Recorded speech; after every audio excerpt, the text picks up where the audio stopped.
The second lesson on the sixth topic, which looks at how strong a hold and how did the USSR keep control of Eastern Europe between 1948 and 1989, and effectively asking how well did they keep control, looks at the issue that crops up in the city of Prague, Czechoslovakia, in the spring of 1968. There are a lot of similarities between a lot of these case studies, but more acutely between Hungary and Czechoslovakia. And it's incredibly important that you differentiate between the two. It's one of the greatest ways to lose points in an examination is start using interchangeably events or people involved in the Hungarian uprising when you're writing about the Prague Spring. So be mindful of that, pay close attention, and make sure you commit these names and events to memory. Now, the Prague Spring takes place in the midst of something that's known as détente. Since the end of the Cuban Missile Crisis, media agencies, politicians, and so forth tried to characterize the relationship between the US and the USSR as a period of cooling, whereas the Cuban Missile Crisis was really the high point of the Cold War, when it looked like nuclear war was about to happen. The time afterwards was a sense of relaxing in tensions. And as it's a French word, of course, which means cooling. And in other words, basically, all of this means that the USSR and the USA had improved relations. Now, in 1968, the events in Czechoslovakia will test détente to a good degree. It also shows, and I think this is the important thing, and I'm going to give away the plot, that the Soviet Union at this point, so certainly between 1948 and 1968, will not tolerate reform in any of the communist states in any way that will threaten the idea that the Eastern European states will provide a buffer zone against potential Western aggression to the Soviet Union. Now, like in Hungary, it's necessary here to go back and look at what was going on in Czechoslovakia. Czechoslovakia in the early Cold War, so up until the 1960s, Czechoslovakia had been a perfect satellite state by comparison to Hungary, Poland, or anywhere else for that matter. The standard of living in the economy was doing quite good. The government had followed Moscow's lead since 1948, and like Hungary, tight controls are placed on the country, how it was run, how the economy was structured, and the people, of course, had their rights and freedoms limited as to ensure that they followed the communist lead. Now, the problems in Czechoslovakia really started, well, I suppose, that emerged in 1968, have their roots, even though it is technically a model state, have their roots in the sort of the original issue with taking control. Now, the USSR acted pretty brutally in the seizure of power of Czechoslovakia in 1948, and many of the politicians who were against the communist takeover, democratic politicians, found themselves, well, were brutally murdered and found themselves dead. I don't know if you can find yourself dead because you would already be dead, therefore you can't find yourself, but you get what I'm going at. Like in Hungary, there was an unpopular, hard-line communist leader who very much followed the model of Stalin. In Czechoslovakia, his name was Anton Novotny. He was obviously incredibly unpopular, and he refused to allow the Czechoslovakian state or the people to reform the way things were run. He was slow, as a result, to follow Khrushchev's policy of de-Stalinization. That is the idea that Khrushchev would come to power and slowly decrease the amount of oppression of the Stalinist years. Since 1960s, the economy then starts to decline. So between 40 and 60, things are doing pretty well, but slowly and surely it starts to decline in the early to mid 1960s. Czech industry will struggle to produce goods to sell. The goods that they do sell are of poor quality. The standard of living falls. The Soviet Union, in an effort to produce arms in the Cold War, will force the Czechs to produce raw materials such as steel and coal, and then send those off to benefit the Soviet economy, even though in Czechoslovakia the people and industry and building and all of these things needed the material that they were sending away to the Soviet Union. As a result, Czech factories have to ration what they use the limited steel and coal that they have, and because they're following sort of the economic structure of communism as being driven through Comecon, they stop producing consumer goods, things that people need and want and can buy. So then I keep coming back to it. The idea of a person in Czechoslovakia having an amenity such as a washing machine might be completely a novel thing. Novotny, realizing the problem, tries some reforms in 1965, and he institutes what becomes known as the New Economic Model. In the New Economic Model will loosen to some degree government controls on businesses. It meant companies could now have more control over setting prices and the wages of their employees. And it was hoped that the new economic model would introduce just a touch of capitalism to increase the cash flow and sort of free up the economy to start producing these consumer goods. But of course, the new economic model doesn't go necessarily far enough, and they fail to produce enough consumer goods. And what ones they could do are in such high demand that the prices go up and no one can afford them, especially the rank and file people. So it also gives a nasty view on the government, because the people who can afford these consumer goods are probably people highly connected to the party. So the people suffer while the party goes and sort of lives the high life to some degree. This, of course, all leads to a greater and greater demand for democracy. The failure of this new economic model really encouraged people to think, well, if this is not going to work, communism isn't going to work, there's no other way but to have democracy. And in October 1967, reformers, including a man named Alexander Dubček and his sort of political protege, Ota Sik, challenged Novotny's leadership of the Central Committee of the Communist Party. In December, Dubček, and I should mention that Sik and Dubček are members of the Communist Party, but these people are members of the Communist Party who believe in reform. They'll invite the new Soviet leader Brezhnev. You'll recall that after the Cuban Missile Crisis, Khrushchev is replaced, and Brezhnev replaces him, to Prague to see what was going on. And when Brezhnev arrives in Prague, he's horrified by the amount of opposition to Novotny. In the situation where he thought things were going fine in Czechoslovakia, he comes to realize very quickly that things aren't going fine at all. And Brezhnev, though he didn't necessarily say to Novotny, you need to leave, it's very telling when the media presses him that he's not openly supportive of Novotny, and that can be in many ways a kiss of death. In a move supported by Brezhnev, Dubček is basically appointed to replace Novotny to calm the tension in Czechoslovakia in January of 1968. In March of 1968, Novotny is further sidelined by being forced to resign as president. Novotny was both president and first secretary of the Communist Party, so he was really in total charge of all levers of government. And then he's forced to step down as president, and he's replaced by a man named General Svoboda, who was a war hero. And General Svoboda's actually the last name means freedom, so you get the sense that it's sort of a symbolic appointment. Nevertheless, the Soviets do want to keep control here. So Novotny is then again replaced, well, sorry, not then again, he is replaced in the two most important jobs in the country. And therefore, it leads to a real call amongst the people and a real sense that things are about to change in Czechoslovakia. Dubček, the leader, really comes to the fore at this particular point. And it is very important that you make a note.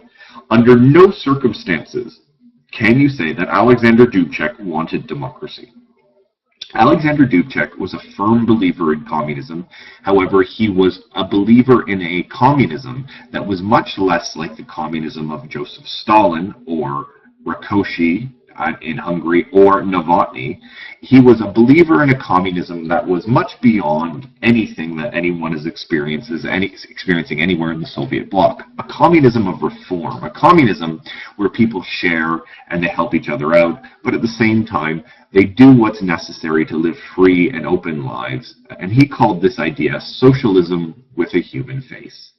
Dubček himself will then introduce a series of reforms which come to be known as the Prague Spring reforms. And when you hear the term Prague Spring, you're talking about the idea of not only reform, but the belief among the people of Czechoslovakia that this reform will change the way they're living for the better within the communist realm. The reforms of Dubček are summarized here, and I'm not going to go into too much detail because you can read them for yourself, and there are many, actually, a few more reforms, but here are the key ones. Number one, greater political freedom, speech, press, television. He wanted a slow and gradual 10-year program of political change, which would introduce a multi-party system, democratic elections, which he would believe would lead to a democratic socialism. In other words, people are going to get more say of running the country. He also said that party members could challenge the party. They didn't have to be unconditionally loyal, as was the case before. All party members in the Communist Party basically had to do what they said, and they were only, politicians insofar as they were ways of echoing support for the Communist Party. Now we can be open and honest. He wanted to reduce the powers of the secret police and imprisonment without trial. He wanted to allow people in Czechoslovakia to travel throughout the Western Bloc, the Eastern Bloc, including being allowed to travel into West Germany. There are a lot of Germans in Czechoslovakia, as you probably remember from the issue of the Sudetenland and Hitler in the 1939 Why Did Peace Collapse?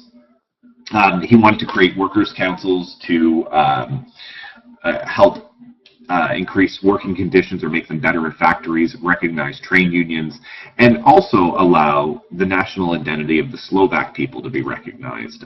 Czechoslovakia is a country at this particular point of two national groups, the Czechs and the Slovaks, and it was the Czechs who dominated government. He wanted some recognition for the Slovaks.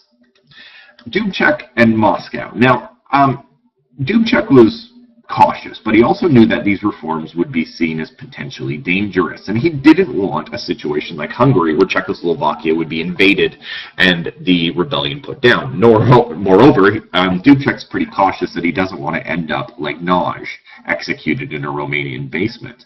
So Dubček makes it very, very clear as he's pushing through these reforms that he does not want the Czechoslovakia to become democratic, and more importantly, he will and wants Czechoslovakia to remain in the Warsaw Pact, and that's vital for the Soviet Union.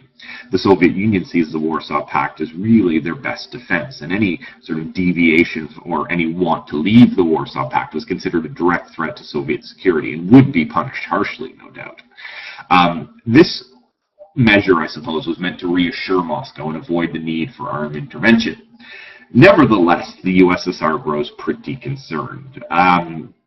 Czechoslovakia is one of the most important countries in the Warsaw Pact. They have a relatively well-developed army and a decent economy, and they have a very central location in Europe, and its heavy industry and natural resources are incredibly important to the Soviet war machine.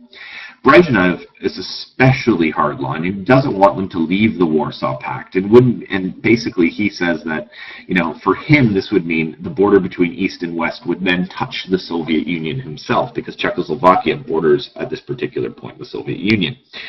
Moreover, Brezhnev was under pressure from the East German Chancellor, a man named Walter Ehrlbrecht, and Polish leader Gomulka to stop the reforms.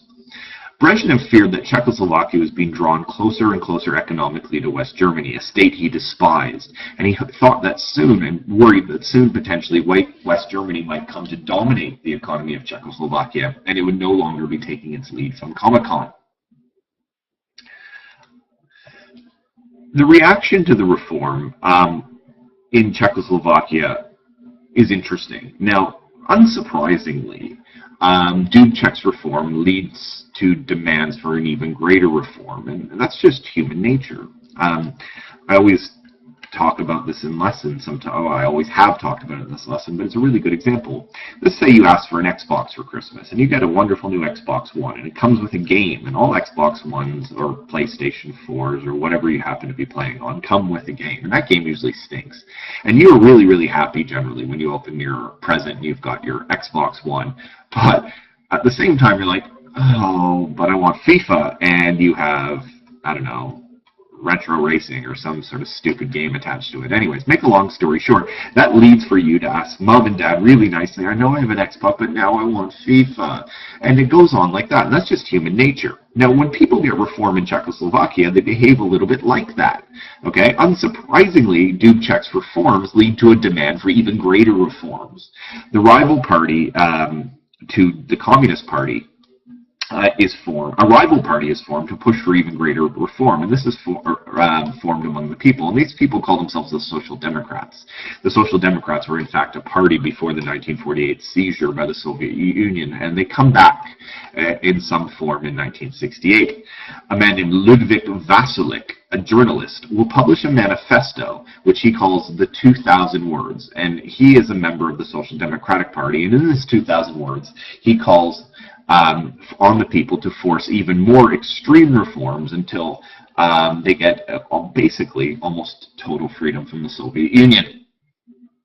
By July of 1968, the Soviet leadership had had enough. They've effectively fabricated a story that they had evidence that the West Germans were planning to invade the Sudetenland, very similar to what had happened. And of course, this evidence was meant to anger or worry the people in the Soviet Union who see any repeat of World War II as their greatest potential threat or nightmare.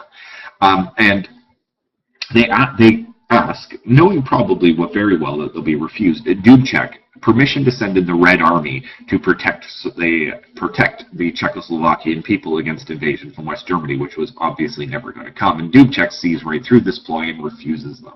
And what happens next is a series of events that end up destroying the Prague Spring.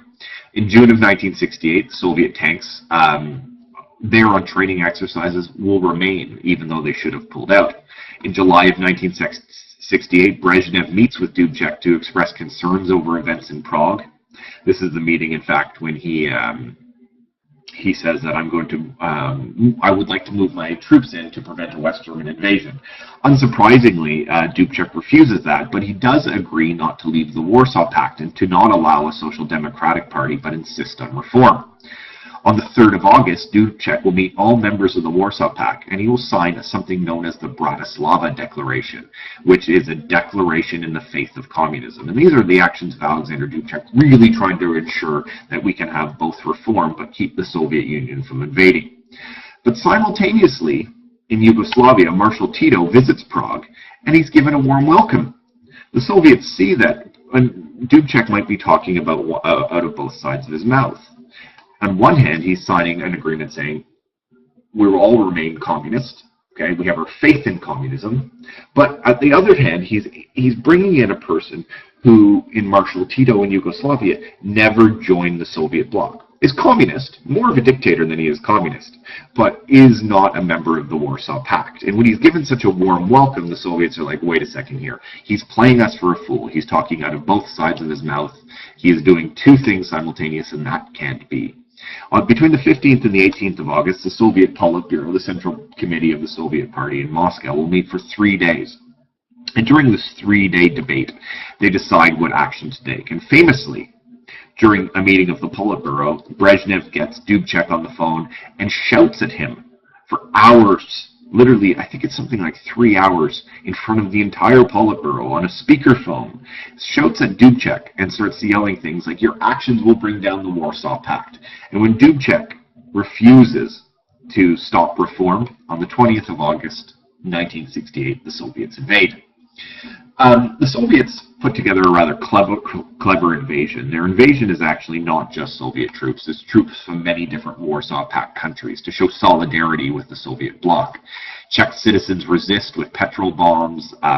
Protests in Prague break out. They made barricades on the streets, but they're really no match for the Soviet guns.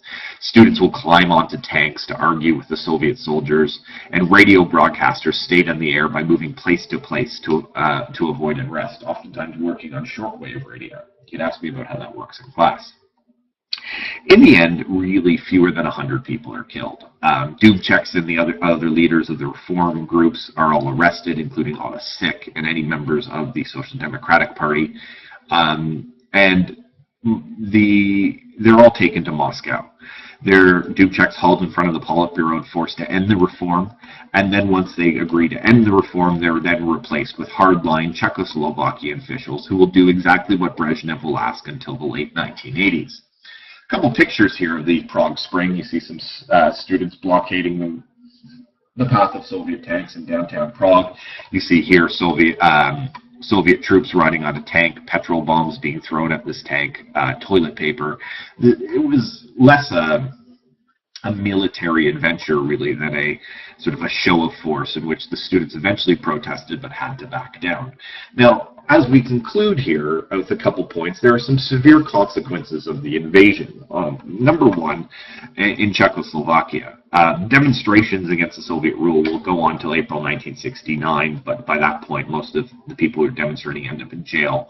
By 1969, in January, Jan Palach, a student, will set himself on fire in protest of the invasion and in protest of the Soviets' refusal to reform. His funeral becomes a national event in worldwide news, and it's it's actually incredibly bad propaganda. The Soviets will not be liked from this point on, but they will be tolerated because they use so much force to keep the Czechoslovakians in place. Nevertheless, if you go to Prague today, for instance, you'll see a statue and a commemoration to Jan Palach in the central squares in Prague, who did or used self-immolation, very much like the Buddhist monks had in Vietnam, to protest and send a message about what they saw as the horrendous repression of the communist system. The entire Czech Communist Party of Dubček is purged. Dubček, in fact, isn't executed. He's reassigned to as ambassador to Turkey and then forced to resign from the Communist Party. Dubček actually doesn't return to Czechoslovakia in person for something like 15 or 20 years. The 20 years after the Soviet invasion, if you will, usher in what's a time known as the normalization, where for a 20-year period, whatever happened in Czechoslovakia was coordinated by Moscow, and all actions of all of the people and all of the government and anyone loyal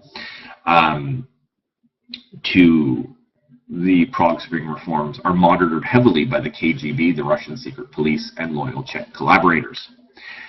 Very importantly, and you need to make note of this, in the Soviet Union it gives rise to what becomes known as the Brezhnev Doctrine. The Brezhnev Doctrine is one of the best examples of the fact that the Soviet Union was going to keep control no matter what. The Brezhnev Doctrine simply says, communism is a one-party system. Multi-party states cannot be and will not be tolerated. All member states must be and have to remain part of the Warsaw Pact. It also sends a message to the rest of the Warsaw Pact that the USSR would invade if any attempts are made in any of those countries to try and relax in any way, shape, and form communist control. The Brezhnev Doctrine states that the interests of one individual nation are not above the interests of communism as a whole. And the Brezhnev Doctrine very much sets the tone of fear, which allows the Soviets to hold on to control of the Eastern Bloc countries effectively up until 1980-81 and the Solidarity movement in Poland, which is the subject of another lesson. And lastly, one of the interesting consequences of the invasion is that the Warsaw Pact is ironically weakened. Some countries will actually move away from Moscow so much. Romania will refuse to send troops to Czechoslovakia because they see the potential danger in undermining the strength of communism in Romania. Albania will leave the Warsaw Pact as it saw the USSR as too liberal since Stalin died. And because Albania is of almost no value whatsoever, the Soviets just sort of agree to leave it alone. Albania remains a communist state, but very much a Stalinist one, but does pop out of the Warsaw Pact. The USSR really doesn't react to Albania for two reasons. Number one, Albania isn't that important. It's a very small country with quite impoverished, in fact. It doesn't contribute a lot to the defense of the Warsaw Pact. And number two, it's pretty preoccupied with events in Czechoslovakia, and it's willing to let Albania slide while keeping Czechoslovakia in place. So in some essence, the Soviets keep control, but the Warsaw Pact is slightly weakened. Nevertheless, we don't really see any massive cracks in the Soviet system that can't be sort of patched with oppressive military force until the 1980s, which is, of course, the subject of our next lesson.